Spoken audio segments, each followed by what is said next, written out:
ছাত্ৰ-ছাত্ৰীসকল গতি বিষয়ক দ্বিতীয় সূত্ৰটো আমি বুজি পাইছিলোঁ যে ভৰবেগৰ পৰিৱৰ্তনৰ হাৰ বস্তুটোৰ ওপৰত প্ৰয়োগ কৰা বলৰ সমানুপাতিক আৰু ভৰবেগৰ পৰিৱৰ্তনৰ দিশ প্ৰয়োগ কৰা বলৰ দিশতে হয়। এতিয়া তাৰ আমি গাণিতিক ৰূপটো বুজিব লাগিব যেটো পৰীক্ষাত বহুত আহে। মানে পৰীক্ষাত আহে যে প্ৰমাণ কৰা F = ma। F = ma টো আমি যেতিয়া বলৰ কথা পঢ়িছিলো তেতিয়া সেই কথাটো মই কৈছিলো। এতিয়া এই সূত্ৰটোকে প্ৰমাণ কৰা বুলি আহে। এতিয়া প্ৰমাণ কৰিবৰ কাৰণে কিছুমান বস্তু তোমালোকে বুজি ল'ব লাগিব। ধৰি লওঁ এইটো এটা m ভৰৰ বস্তু আৰু এই m ভৰৰ বস্তুটোৰ ওপৰত F বল প্ৰয়োগ কৰা হয়। F বল প্ৰয়োগ কৰাৰ ফলত ই এইখিনিৰ পৰা t সময়ত গতি আৰম্ভ কৰি পেলাই এইটো স্থান পালে। তো তাৰ প্ৰাৰম্ভিক বেগ আছিলে u আৰু অন্তিম বেগ হ'ল গৈ তাৰ v।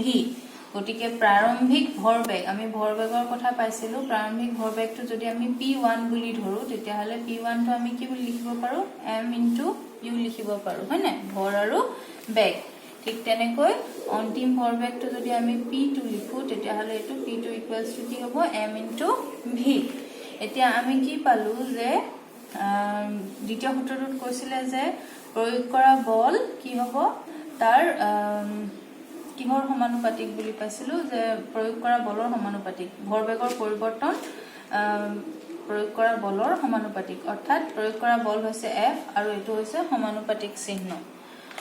ভৰবেগৰ পৰিৱৰ্তন বুলি কওঁতে আমি কি বুজি পাম পৰিৱৰ্তন কি হ'ল প্ৰথমতে p1 আছিলে ভৰবেগ তাৰ পিছত কি হ'ল গৈ p2। গতিকে পৰিৱৰ্তন লিখিবলৈ হলে আমি কি লিখিব পাৰো কি লিখিব লাগিব p2 - p1।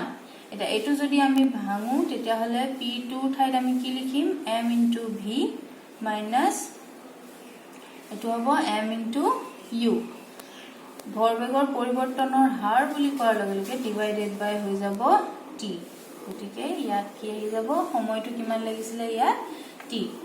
ভৰবেগৰ পৰিৱৰ্তনৰ হাৰ প্ৰয়োগ কৰা বলৰ সমানুপাতিক এই চিহ্নটোৱে বুজায় সমানুপাতিক mv - mu। এতিয়া আমি সমানুপাতিক মানে সমানৰ নিচিনা কিন্তু ই সমান নুবুজায়। ইয়াত যদি আমি m টো কমন লওঁ লিখিব পাৰো v - u/t। এই v - u/t মানে কি মনত আছে নে? আমি ত্বৰণৰ কাৰণে এটা সূত্ৰ পাইছিলো। ত্বৰণৰ কাৰণে কি পাইছিলো ত্বৰণ a = v - u/t পাইছিলো নাই ত্বৰণৰ। গতিকে আমি ইয়াত কি লিখিব পাৰো m * এই গোটেইখিনি ঠাইত আমি লিখি দিম a। এতিয়া কি পাই আছো F সমানুপাতিক m * a। এতিয়া সমানুপাতিকৰ ঠাইত আমি যদি সমান চিন দিবলৈ হয় তেতিয়া হলে আমাক এটা ধ্ৰুৱক লাগিব। এই ক্ষেত্ৰত আমি k এটা ধ্ৰুৱক লওঁ। ইয়াক কি বুজোৱা হয় সমানুপাতিক ধ্ৰুৱক বুলি বুজোৱা হয়। এতিয়া আমি কি পালো F = k * ma। আমি প্ৰমাণ কৰিব লাগে F = ma।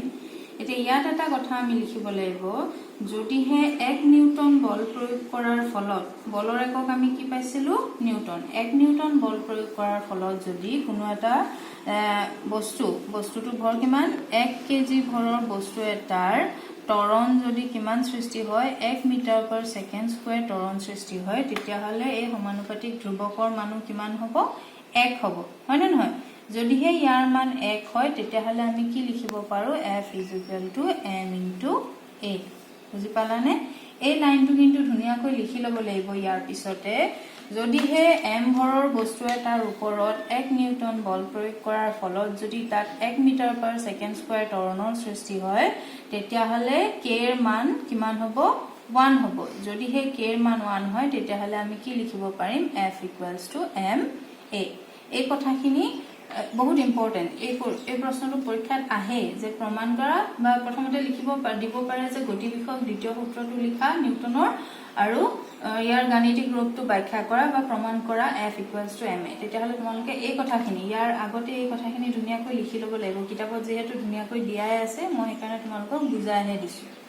ইয়াৰ পিছতে আৰু এটা কথা আহিব যেহেতু ভৰবেগৰ কথা কৈ আছো আৰু এটা কথা ইয়াত আছে যে যেতিয়া ক্ৰিকেট খেলা হয় তোমালোকে দেখিছা বল এটা যেতিয়া আহে ক্যাচ ধৰিবলৈ যায় যে ফিল্ডিংত থকা মানুহবিলাকে তেতিয়ালে কি হয় ক্যাচটো ধৰি পেলাই বলটো অকমান এনেকৈ পিছুৱাই আনে নাই না এনেকৈ জেগাতে ধৰি পেলাই ৰৈ নাথাকে। তো এই জেগাতে ধৰি পেলাই যদি আমি বস্তুটোৰ কি হয় কি এটা তাৰ বলটোৰ এটা নিৰ্দিষ্ট ভৰ আছে আগতেও কৈছো আৰু যেতিয়া তাক বহুত জোৰত মাৰি দিয়া হয় ভৰ বেগ মিলি পেলাই ই এটা বহুত শক্তিত আহে এটা বহুত জোৰত আহে ইয়াৰ বল বহুত বেছি হৈ থাকে।